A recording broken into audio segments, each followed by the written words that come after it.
क्या बोल रहा है, यदि विक्रय मूल्य 3 गुना हो जाता है तो जो लाभ है वो 4 गुना हो जाएगा, तो प्रारंभिक लाभ परसेंट ज्ञात करो। अब हमारा देखो लाभ 4 गुना हो गया, तो सवाल में ये दिया है विक्रय मूल्य बोले तो जो एसपी है, जो सेलिंग प्राइस है, वो कितनी हो गई भाई, वो पहले 1 थी, बाद में 3 गुना होने का मतलब है वो 3 हो गई। तो जो एसपी है वो हमारी 1 से 3 हो गई, तो कितनी बढ़ गई, आप बोलोगे सर ये 2 बढ़ गई। कितनी बढ़ गई, 2 बढ़ गई। और ये 2 हमारा क्या हो जाएगा, प्रॉफिट। अरे भाई सेलिंग प्राइस जितनी बढ़ जाएगी वो हमारा प्रॉफिट ही तो होगा। पहले माल मैं 100 रुपये में बेचता था और अब मैं माल 300 रुपये में बेचता हूँ, तो सेलिंग प्राइस कितनी बढ़ गई, 200 बढ़ गई। और ये 200 कहाँ जाएगा, मेरे प्रॉफिट में तो जाएगा, मेरा प्रॉफिट भी 200 बढ़ जाएगा। तो जितनी एसपी बढ़ेगी प्रॉफिट भी उतना ही बढ़ेगा। बात समझ में आ रही है। मैंने आपसे कहा पहले मैं अपना माल 50 रुपये में बेचता था, अब मैं 150 रुपये में बेचता हूँ, तो मैंने एसपी को कितना बढ़ा दिया, 100 बढ़ा दिया। तो मेरा जो लाभ है वो भी 100 बढ़ जाएगा। बढ़ेगा या नहीं बढ़ेगा, बढ़ जाएगा। तो आपने कहा कि जो प्रॉफिट है वो 4 गुना हो जाता है। प्रॉफिट कितना हो जाता है, 4 गुना। अगर पहले प्रॉफिट 1 था तो अब प्रॉफिट कितना होता है, 4 गुना। तो प्रॉफिट कितना बढ़ जाएगा, आपने कहा 3 बढ़ जाएगा। ठीक है। और ये जो बढ़ा हुआ प्रॉफिट है वो बढ़ी हुई सेलिंग प्राइस ही तो है। अरे भाई जितना मैं एसपी बढ़ाऊंगा प्रॉफिट भी उतना ही बढ़ेगा। तो यहाँ मैंने एसपी को 2 बढ़ाया और मेरा प्रॉफिट है वो 3 बढ़ गया। तो ऐसे कैसे हो सकता है, जितना एसपी बढ़ेगा प्रॉफिट भी उतना ही बढ़ेगा, तो बराबर होना चाहिए। तो इनको बराबर करने के लिए मैंने भाई इसको 3 से गुणा कर दिया। मैंने क्या कर दिया, इसको 3 से गुणा कर दिया और इसको मैं 2 से गुणा कर देता हूँ।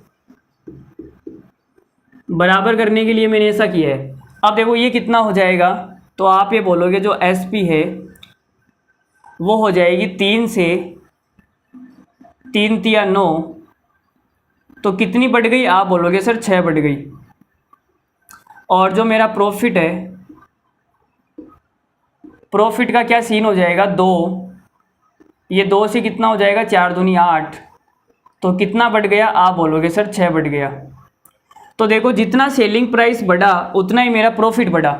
इसका मतलब हमारा जो ये मामला है बिल्कुल सही है। अब सवाल में पूछा गया है, सवाल में पूछा है कि लाभ परसेंट ज्ञात करो। क्या ज्ञात करो, लाभ परसेंट। तो जब मैं पहले 3 रुपये में सामान बेचता था तो मुझे प्रॉफिट कितना होता था, 2 रुपये का। और जब मैं सामान को 9 रुपये में बेचता हूँ तो मुझे प्रॉफिट कितना होता है, 8 रुपये का। तो क्या आप सीपी बता सकते हो क्या मुझे, सीपी? अरे सीपी बता सकते हो क्या? मैंने कहा जब मैंने अपनी वस्तु को 3 रुपये में बेचा तो मुझे प्रॉफिट हो गया 2 रुपये का। तो आपने कहा सर जो सीपी है वो आ जाएगी एसपी में से प्रॉफिट को माइनस कर दो। जब आप 3 रुपये में बेचते हो तब आपको प्रॉफिट होता है 2 रुपये का, तो सीपी कितनी आ जाएगी, 1। या फिर आप ऐसे भी बोल सकते हो कि सर जब आप 9 रुपये में सामान बेचते हो तब आपको प्रॉफिट होता है 8 रुपये का, तो भी मेरी सीपी कितनी आ जाएगी, 1। अब मुझे निकालना है लाभ परसेंट, पहले वाला प्रारंभिक लाभ परसेंट। तो शुरू के अंदर मुझे लाभ कितने का हो रहा है, 2 रुपये का शुरुआत में।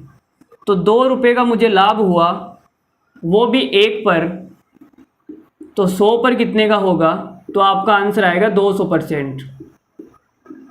आंसर कितना आएगा, 200%। बोलो भाई समझ में आया क्या? कुछ अलग सवाल नहीं था, बस थोड़ा सा घुमाया हुआ था सवाल को। कॉन्सेप्ट वही है एसपी वाला। वहाँ पे क्या होता था, लाभ और हानि दोनों चीज़ें होती थी, तो उस डिफरेंस के अंदर लॉस भी होता था और प्रॉफिट भी होता था। लेकिन यहाँ पर दोनों जगह क्या है, प्रॉफिट है। पहले भी प्रॉफिट हो रहा है, बाद में भी प्रॉफिट हो रहा है। सेम कॉन्सेप्ट है, कुछ भी नहीं है। चलो ठीक है, आगे बढ़ते हैं। अगर नहीं समझ में आया तो वीडियो